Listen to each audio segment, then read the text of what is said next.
First of all, how about a round of applause for our young folks from Sebring High School? It's pretty great. I hope you enjoyed all that period music that Wayne Estes worked so hard with, especially the one from the 1940s, what was it, YMCA? I believe that's way back before my time, but very good period. I bet the guys back in World War II loved that one. But anyway, first of all, welcome. Thank you for being here. I'd first like to say thank you for being here. I know many of you actually traveled a long way today, not to come for a race, but actually to come here and honor those who served at this base, Hendricks Field, back during World War II, and also to honor all veterans. And we're grateful that you're here with us, especially the veterans themselves.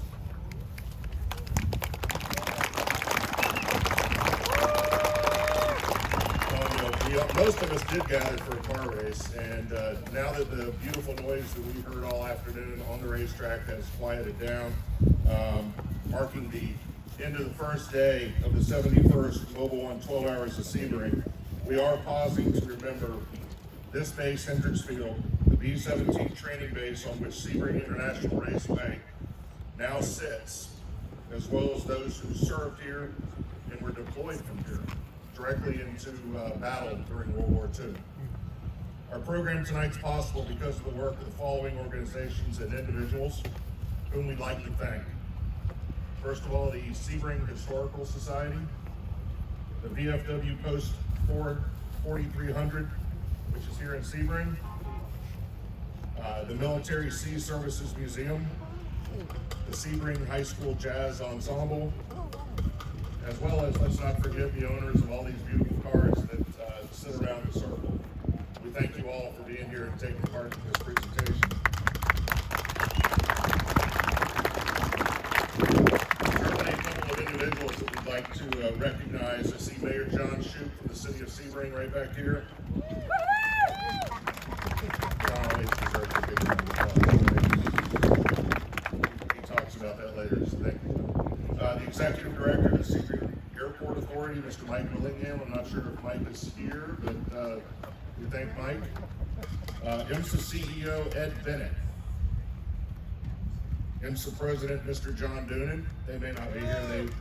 They have a few things to do this weekend, by the way. And of course, David Pettit, who is our direct boss here at Sebring. He's back here somewhere. David oversees this facility, and along with Wayne. And by the way, my name is John Story. I think I forgot that part on my script.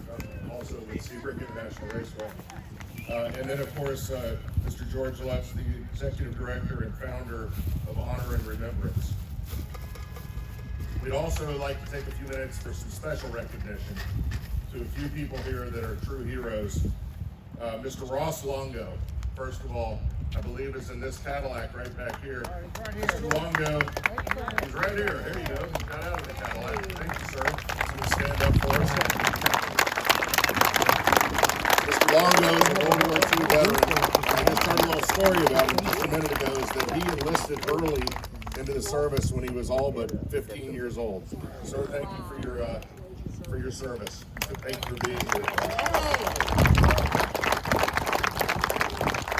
Right next to Mr. Longo is another gentleman, 100 years old, Mr. Chester Barber.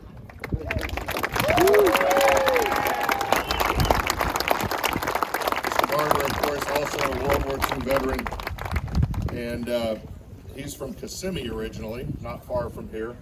And I was just told when I arrived that he actually was in a C-47 when D-Day delivered our troops into France. Sir, thank you very much.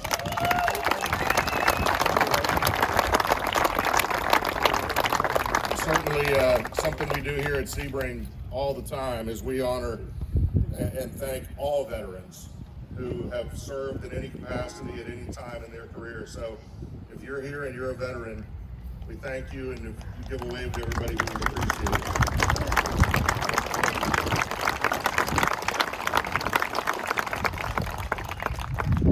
And finally, we want to also recognize any Gold Star families that may be here with us today. of which I know you'll hear from one lady later in just a little bit with an amazing story. So we thank you too. And at this time, I would like to introduce Pastor Tim Gonzalez of Highlands Community Church. If Tim, if you would come forward, and he will offer today's invocation.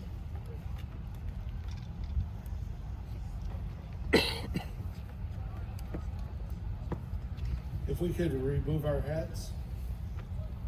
Heavenly Father, we thank you for today. We thank you for a chance to honor those who have served our country in so many ways. We thank you and praise you for those who have come before us, those who have fought and died for our freedoms. We thank you for the Gold Star families and the sacrifice that they remember every single day. We thank you for the Hendricks Field, in which so many trained so that they can go and fight for our freedoms. We thank you and praise you for all who are here, all who are served. And we thank you in the name of Jesus. Amen. Amen.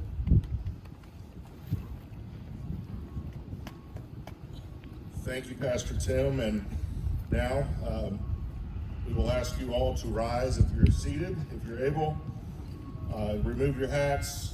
And for the presentation of today's colors, we offer DFW Post 4300 Honor Guard and the Sebring Jazz Ensemble, who will perform the national anthem.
Ladies and gentlemen, please welcome the president of Sebring International Raceway. Sebring International Raceway, Mr. Wayne Estes.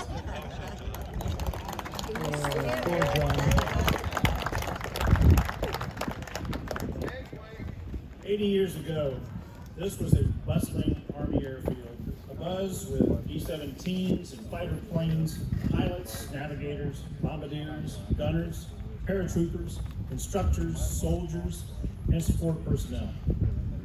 The world was at war, and Hendricks Field played a significant role in winning the war in both Europe and in the Pacific. At the center of Hendricks Field, troops looked to the top, this very flagpole, to see the stars and stripes flying proudly, as it still does here at Sebring Raceway today. Around this very traffic circle stood the theater was over there, chapel was over there, PX was over here, rec hall. This was the center of Hendricks Field. 7 years ago, we set aside this part of the Sebring Raceway property to remember not just the sacrifice of those who trained and served here, but also all over the globe, anyone who wore a uniform. Over the past several months, thanks to Jim France and Ed Bennett, who regularly demonstrate their support of our military, we have continued our restoration of this memorial park by repaving the road around it, updating the landscaping and lighting, adding irrigation, and restoring the curbing around the circle and the island approaches. Our vision is that veterans and families of those who made the ultimate sacrifice will come here and use this space as a place of honor and reflection. Hendricks Field was the first B-17 training base for the United States Army. This piece of land was much different in 1942, or between 42 and 45. It was a self-sustaining community built between July 1941 and the end of the same year, completed just weeks after the bombing of Pearl Harbor. Before New Year's 1942, the first plane landed on the east-west runway, the concrete strip that we call our competitor paddock and the Ullman Straightaway. The first B-17s landed on its 5,000-foot runways within a month after that. The base was named for First Lieutenant Laird Hendricks, a West Point graduate from Ocala and Jacksonville, who died in a 1941 B-17 crash in England just 3 days after he arrived to train RAF pilots. At its peak, 120 B-17s were in service here. More than 10,000 pilots trained here. And though Hendricks Field owned one of the best safety records in the Army, 45 of its trainees died in 9 separate crashes. May we never forget their sacrifice.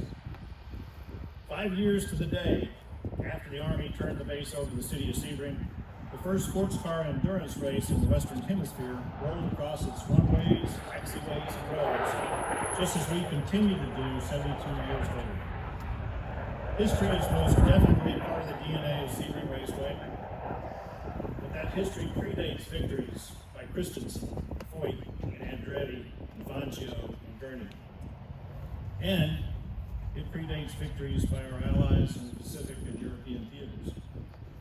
It is obvious that Sebring International Raceway would not be here without the foundation of Hendricks Field. And the freedoms that we know, that much of the world knows, owe so much, not just to those who trained here to serve overseas, but to all who fought and continue to fight, and in many cases died to preserve those freedoms. This evening, we rededicate this small piece of land to honor and remember those who stepped up and continue to step up, to turn back those who threaten the freedom that this country has known for almost 250 years. May God bless those brave men and women who wear and wear the uniform. Thank you.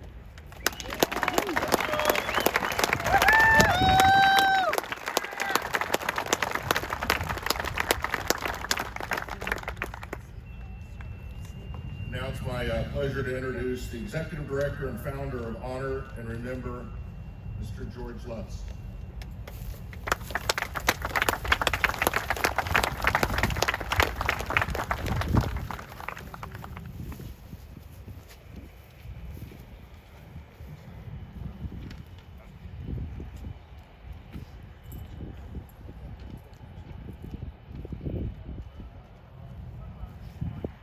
I can't tell you what an incredible honor it is to be standing here on such an historic site with so many that gave so much so that we can have all that we have right now and enjoy the freedoms and the entertainment to our heart's content. But it didn't come without a very, very big price. 17 years ago, 2 uniformed officers walked up my front step and said 5 very simple words. We regret to inform you.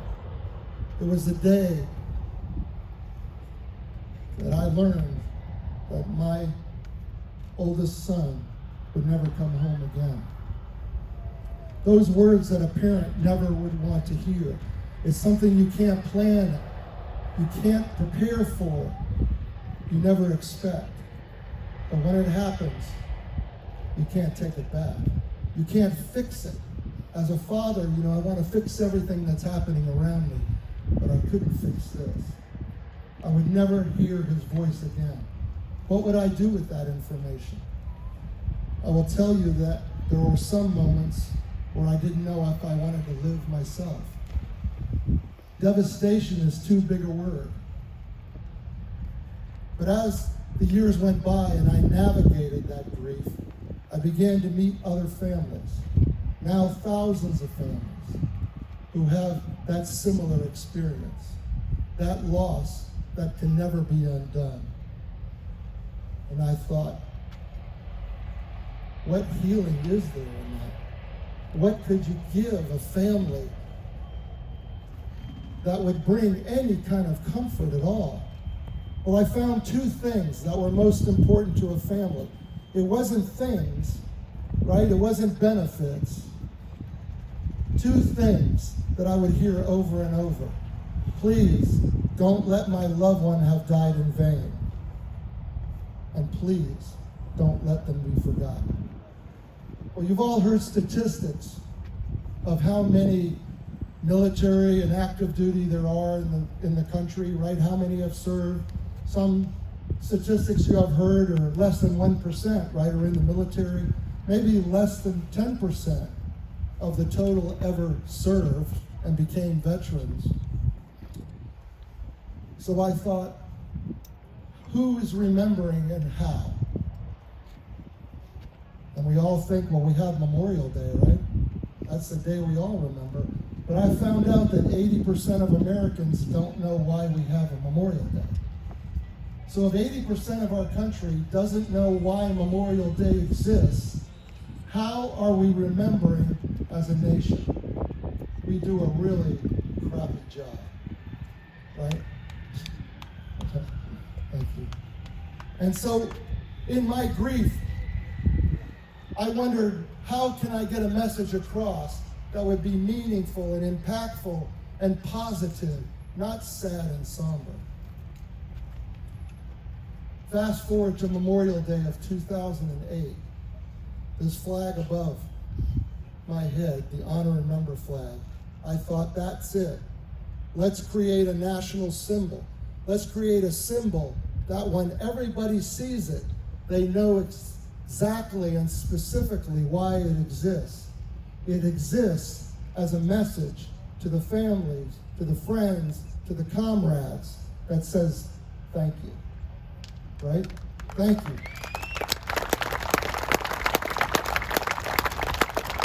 And so very quickly, if it's open and flying, the symbolism of that flag. The red field represents the sacrifice of our American men and women. American flag red. What better color? The white field below symbolizes the purity of that sacrifice, because every one of our men and women said to their families, don't worry, we've got it covered. We'll be back. The blue star in the center goes back to World War I, before even this training field, when families hung a solid blue star on their windows and doors that represented their loved ones that were in the fight. There might be 1 or 2 or 3 blue stars. That was the number of family members they had serving. When that star was overlaid with a gold star, it meant that that loved one was not coming home. This is where we first heard the term Gold Star mothers, Gold Star fathers. Actually, it was only the mothers back then that were recognized, because all the fathers were out serving. The flag below represents that American flag that was taken off the casket and handed to each family reverently and respectfully. I like to say that this country was built on one folded flag at a time. The flames above, an eternal reminder that we will never forget eternal flames. And the words below, we will honor their sacrifice and remember them individually by name. The Honor and Remember flag has been my goal for the last 15 years to become the most recognizable symbol in America. Why? because the American flag does not fly unless the honor and remember flag exists. It represents every single hero that gave their lives in the history of our country. And over the last 15 years, 26 states have officially made the honor and remember flag their state symbol of remembrance. Florida was the last state to come on board with adoption. Very proud of Florida.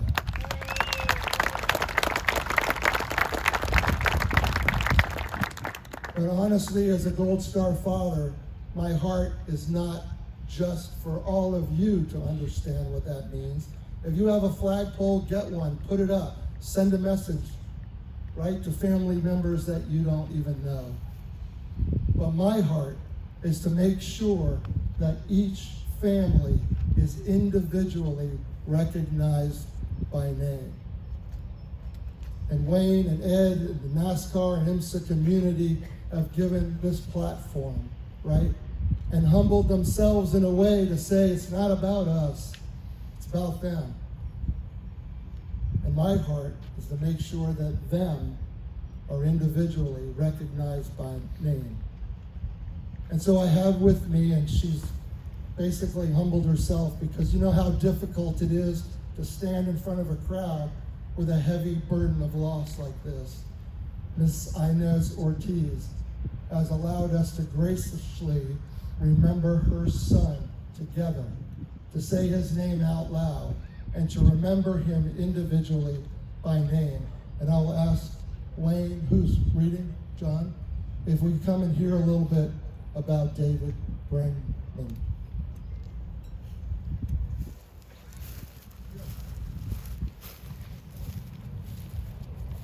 Army Specialist David J. Brangman of Fort Worth, Florida, was homeschooled and entered the Army in February 2003, 1 month before the U.S. invasion of Iraq. He joined both to earn money for college and because he profoundly was affected by the attacks of September 11th. Specialist Brangman's mother, Inez Ortiz, says David wanted to do something for his country, and that's what he did. He loved to draw and dreamed of becoming an architect. His mother said she had never seen her son more proud than when he visited her at work in his uniform. She said, "He was the most handsome I'd ever seen him. He's still my baby, but he learned to be a man." David was assigned to the 3rd Battalion, 69th Army Regiment, 3rd Infantry Division at Fort Stewart, Georgia. He died on February 13th, 2005 in Iraq when a mortar round struck his vehicle. His death came 2 months after his deployment and 10 days after his 20th birthday. He loved spending time with his mother and playing video games. He truly was a mama's boy. The one thing his mom especially remembers is that he told her, "When you get old, Mom, you're going to come live with me and my family."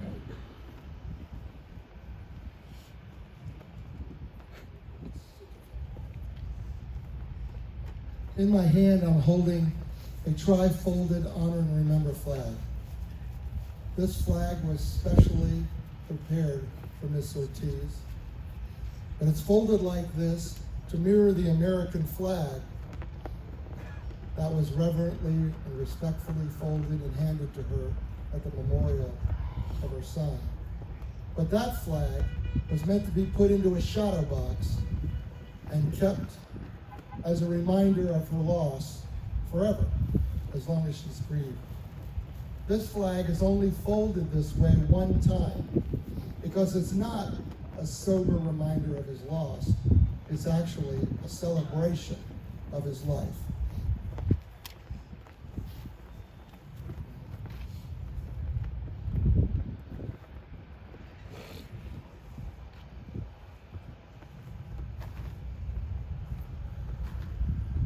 I'm going to read for the certificate that goes with this flag.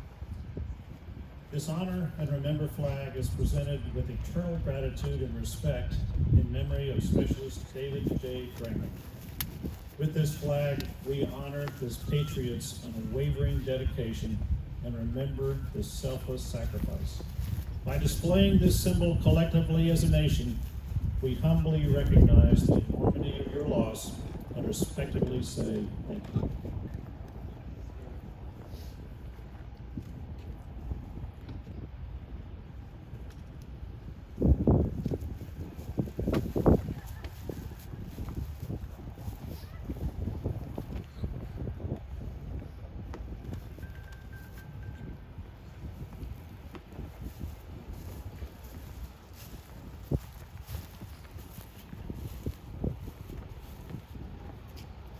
First, I want to thank everybody that's here.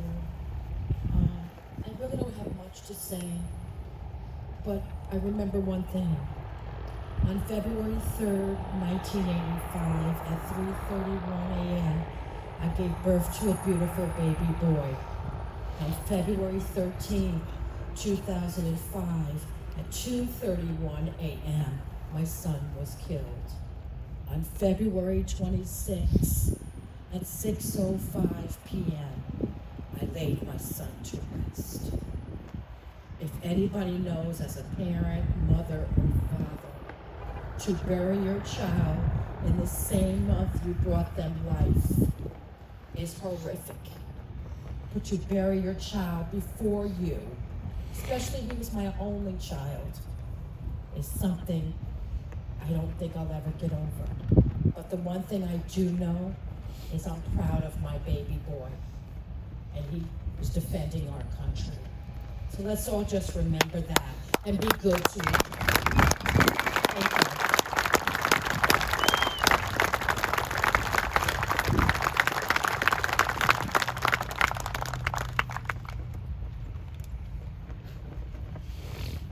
you. Ladies and gentlemen, that does conclude today's program. A little off script after that is, as we enjoy this race weekend, let's remember what was here before us and how great this property and every other base is and the people that serve here and why they serve. So go forward this weekend, enjoy yourselves, be safe, and we'll see you again soon.